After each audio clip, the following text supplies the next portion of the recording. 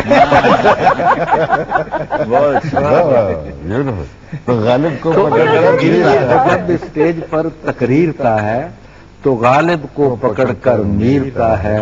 وہ اپنے گھر میں تو للکارتا ہے مگر میدان میں للکیرتا ہے. ایک اور سناؤں گا پھر گفتگو کریں گے. یہ اس تناظر میں کیوں کریں گے، پھر میں سناؤں گا. ہاں وہی مطلب منظوم گفتگو کر لیں، منظوم کر لیں. یہ لکھا تھا جی، ایک بینک کار کی محبوبہ ہے. وہ ایک شاعر اپنے محبوب کی تعریف کرتا ہے تو اس کے بہت ذخیرہ الفاظ ہے. غزالی آنکھیں ہیں اور سرو قد ہے اور وہ تشبیہیں بہت چال ہے. تو اب وہ جو بینکار ہے اس نے تو یہ سارا کچھ پڑھا، اس کا کیا ذخیرہ الفاظ ہوگا. وہ اب اپنے محبوب کی تعریف کر رہا ہے بینکار کہ آنکھ جمع لب ضرب گال بٹتے. آنکھ جمع لب ضرب گال بٹت دل اور زلف جمع قد ضرب چال بٹت دل. آنکھ جمع لب ضرب گال بٹت دل اور زلف جمع قد ضرب چال بٹت دل اور کار جمع کوٹھی اوور مال بٹت دل اور حسن جمع وصل ڈیش نیل بٹت دل. 5 بجے کلیئر کر کے بیلنس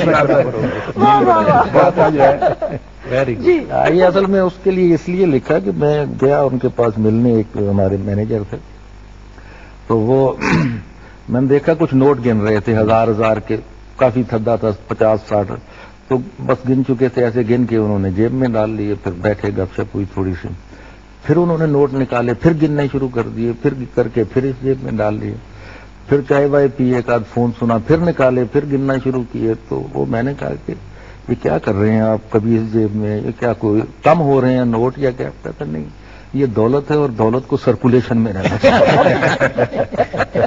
وہ ڈاکٹر صاحب کا جو بینکار کا اس کی خدمت میں میں نے یہ پیش کیا ہے. ڈاکٹر صاحب وہ بینکار کا اور یہ بتا رہے تھے نا، تو وہ کبھی فائنینشیل مینجمنٹ کیا ہے. تو انہوں نے کہا جی ایک بندہ گیا 5 اسٹار ہوٹل میں اور وہاں بیٹھا، اس نے کہا جی مجھے وہ جو آسٹریلین اسٹیک ہے وہ کھلائی جائے، وہ لوں گا، اور جو پرانز، جو کنگ پرانز ہے اس کی پلیٹ لائیں اور سوپ لائیں. جب سارا کچھ کھا پی لیا تو بل آیا تو بل کو 10,000 کچھ بنا ہوا تھا. تو اس نے کہا جی بھائی جان میرے پاس تو 100 روپیہ ہے. اب 5 اسٹار ہوٹل والے مار پیٹ نہیں کرتے انہوں نے، لیکن یہ جو سن رہے ہیں اب اس کو مطلب اب اگر کسی نے آزمایا تو میرا ذمہ نہیں ہے، میں رسپانسبل نہیں ہوگا. وہ انہوں نے پولیس کو فون کیا، سپاہی آ گیا قریبی تھانے کا، وہ اس کو لے کے چلو تھانے. راستے میں اس کو کہتا ہے بھائی، اس نے کہا میرے پاس 100 روپیہ ہے. اس نے تیرے 100 روپے کی ایسی تیسی. انہوں نے تھانے فون کیا، پولیس بلوا لی. سپاہی اب اس کو لے کے جا رہا تھا تھانے کے راستے میں، اس کو کہتا ہے یار گال سن، یہ تو مجھے تھانے میں دیکھ کے کیا کہے گا، یہ تو مجھ سے 100 روپیہ لے، مجھے جانے دے. اس نے ٹھیک ہے، اس نے تو 100 روپیہ دیا اور وہ بندہ گھر چلا گیا. اس کو کہتے ہیں فائنینشیل مینجمنٹ. اس نے 100 روپے میں 10,000 کی چیز کھائی، مار پیٹ بھی نہیں ہوئی اور آرام سے گھر بھی چلا گیا. تو ابھی وقفے کے دوران وہ ایک چٹ آئی تھی، آپ کا کوئی بندہ دیکھ گیا، کوئی فرمائش آئی نا ہمارے یونٹ کے کسی بندے، یہ ہمارے سیٹ کے اوپر بھی تو آڈینس ہے نا. انہوں نے وہ تمہارے پھوپھا وہ گنجے والے جو لے گئے تھے ادھار کنگی، وہ تمہارے پھوپھا وہ گنجے والے جو لے گئے تھے ادھار کنگی، مہینہ ہونے کو آ گیا ہے نہ اس نے دتی نہ ہم نے منگی. اور وہ واپڈا نے جو بلب موٹا لگا دیا ہے تمہارے در پر، یہ شعر لوڈ شیڈنگ سے پہلے کہا ہے. وہ واپڈا نے جو بلب موٹا لگا دیا ہے تمہارے در پر، تو اس کے چانن میں تجھ سے ملنے میں آ رہی ہے شدید تنگی. یہ المیہ ہے کہ اس کو ملنے میں جب کبھی لک لکا کے پہنچا تو اس کی دادی دمے کی ماری ہمیشہ ہی اس وقت کھنگی. تو اپنی ساری نصیحتوں کو سنبھال کے رکھ لے پاس اپنے، تو ماما لگتا ہے اس گال کا، وہ ہم کو پیڑی لگے کہ چنگی. ہماری قسمت ہے 2 ٹکے کی کہ شہر کی سب سے ماٹھی لڑکی وہ سارے دن میں ہمارے اگے اسے کئی پھیرا مسکرا کے لنگی. جی 2-1 چیزیں جو ہیں وہ بہت سے شاعروں کا ذکر ہے. اکبر آبادی کا ذکر آیا ہے. میرا خیال کچھ شاعروں کا ذکر جدید کا بھی ہو جائے گا. وہ شاعر تھے ہمارے اکبر آبادی. مکے تک ریل کا سامان ہوا چاہتا ہے، لوا بنجن بھی مسلمان ہوا چاہتا ہے. اور ان کے بارے میں مشہور ہے کہ بڑے فل بدی شعر کہتے تھے. کسی کالج میں گئے اور وہاں سے پہ پوچھا گیا کہ آپ کا مذہب کیا ہے، کس عقیدے سے تعلق رکھتے ہیں، تو اکبر نے فوراً ایک شعر جو ہے وہ کہا. اس نے کہا کہ میرا طریق مذہب کیا پوچھتی ہو منی، شیعوں کے ساتھ شیعہ، سنی کے ساتھ سنی. یہ اس طرح تھی اس لیے آج کل بہت کم کیا ہوا ہے. وہ مجھے ایک میسج آیا، مجھے میسج آیا کہ پرچہ فاضل عربی کہ اکتبو مضمون المفصل فی الحاظ النقات، اتحام المنی، شباب و شیلا، اور اہانت زبیدہ آپا، اور جہالت ایک قوم کا لکھے، جہالت فلاح، اور حماقت السردار، اور اشعار الاحمد فراز.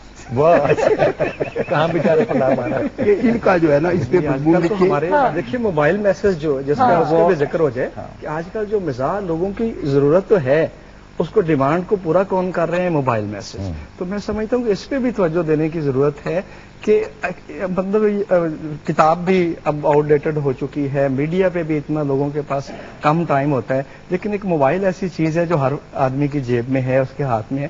تو اس پہ بھی اگر اس پہ اس وقت احمد فراز صاحب تو اس کی زد میں ہے نا، ان کے ساتھ تو بہت زیادہ آج کل ہارٹ پاپولر زبیدہ آپا کے میسج کوئی نہ کوئی کردار ظاہر ہے کہ ان کے ہاتھ میں آ جاتا ہے. اس میں ہماری ایک قوم ہماری طرف سے ہے، ایک بارڈر پہاڑ کی طرف سے. میں کئی دفعہ سوچتا ہوں کہ جو لطیفہ ہے، جو کہ ریمارکیبل بڑے بڑے لطیفے ہیں، جی جی تو آج تک یہ نہیں پتا چل پایا کہ یہ لطیفہ کس نے گھڑا تھا. جی اس کا مصنف یو نیور نو کہ اس کا مصنف کون تھا، اس کا موجد کون تھا.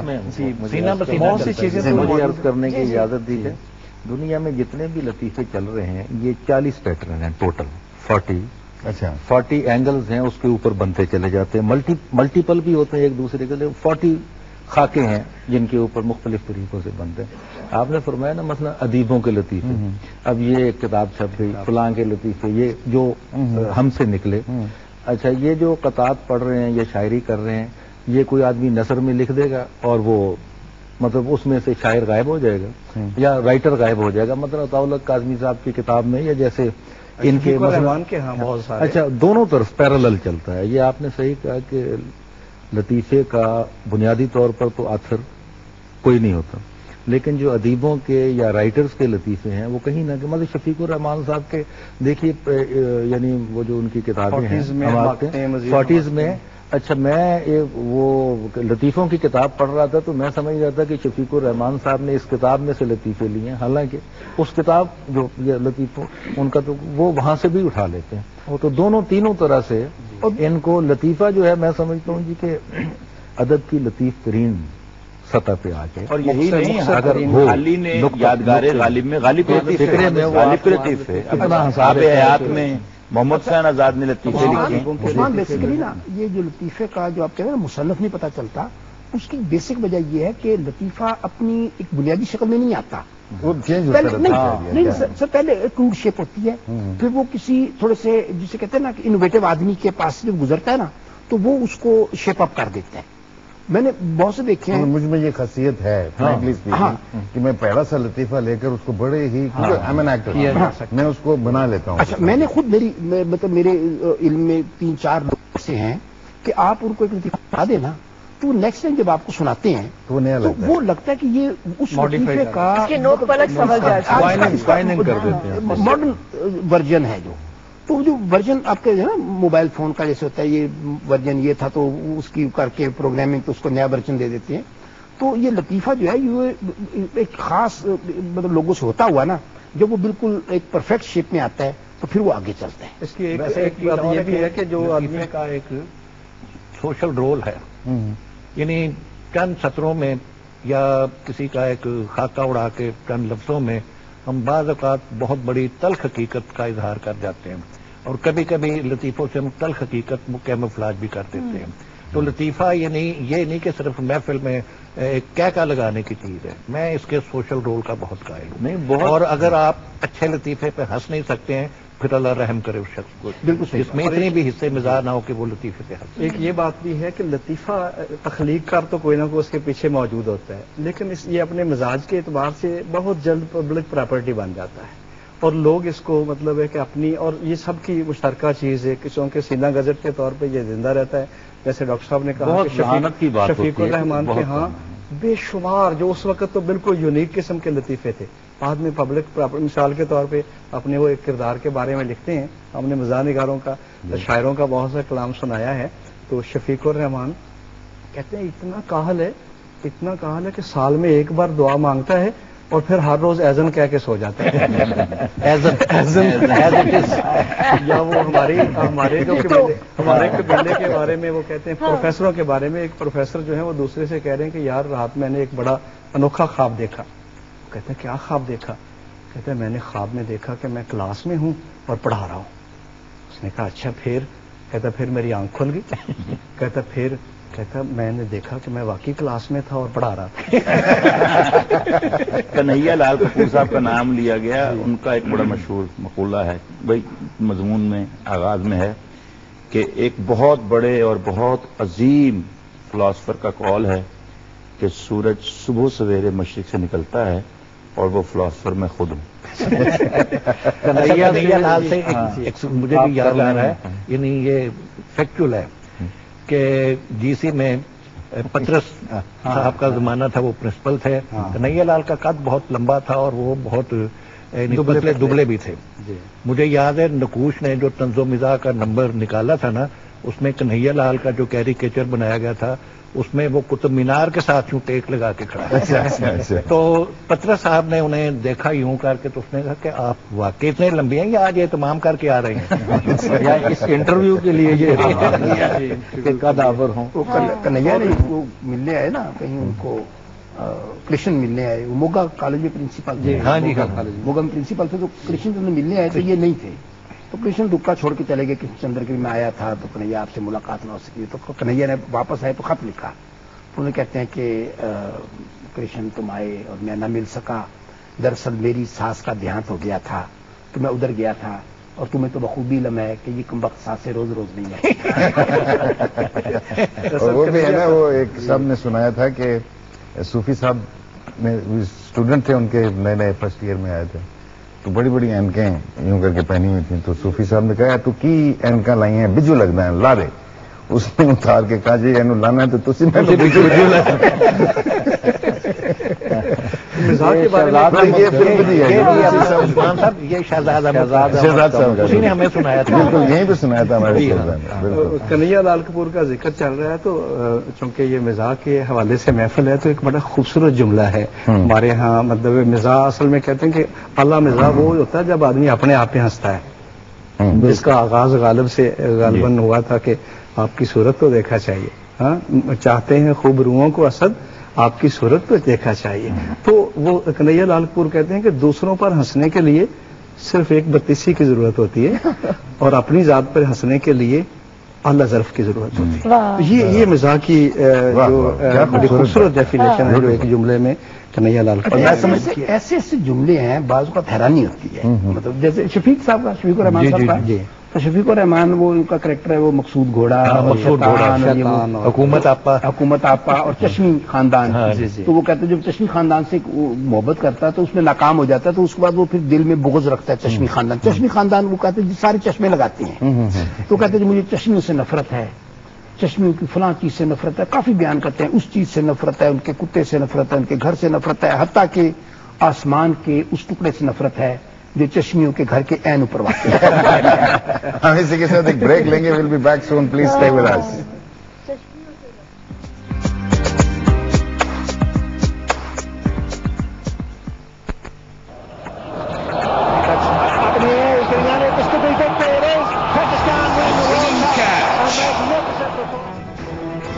انیس سو 92 کے ورلڈ کپ میں رمیز راجہ نے تاریخ ساز کیچ پکڑ کر پاکستان کی جیت کو مکمل کر دیا.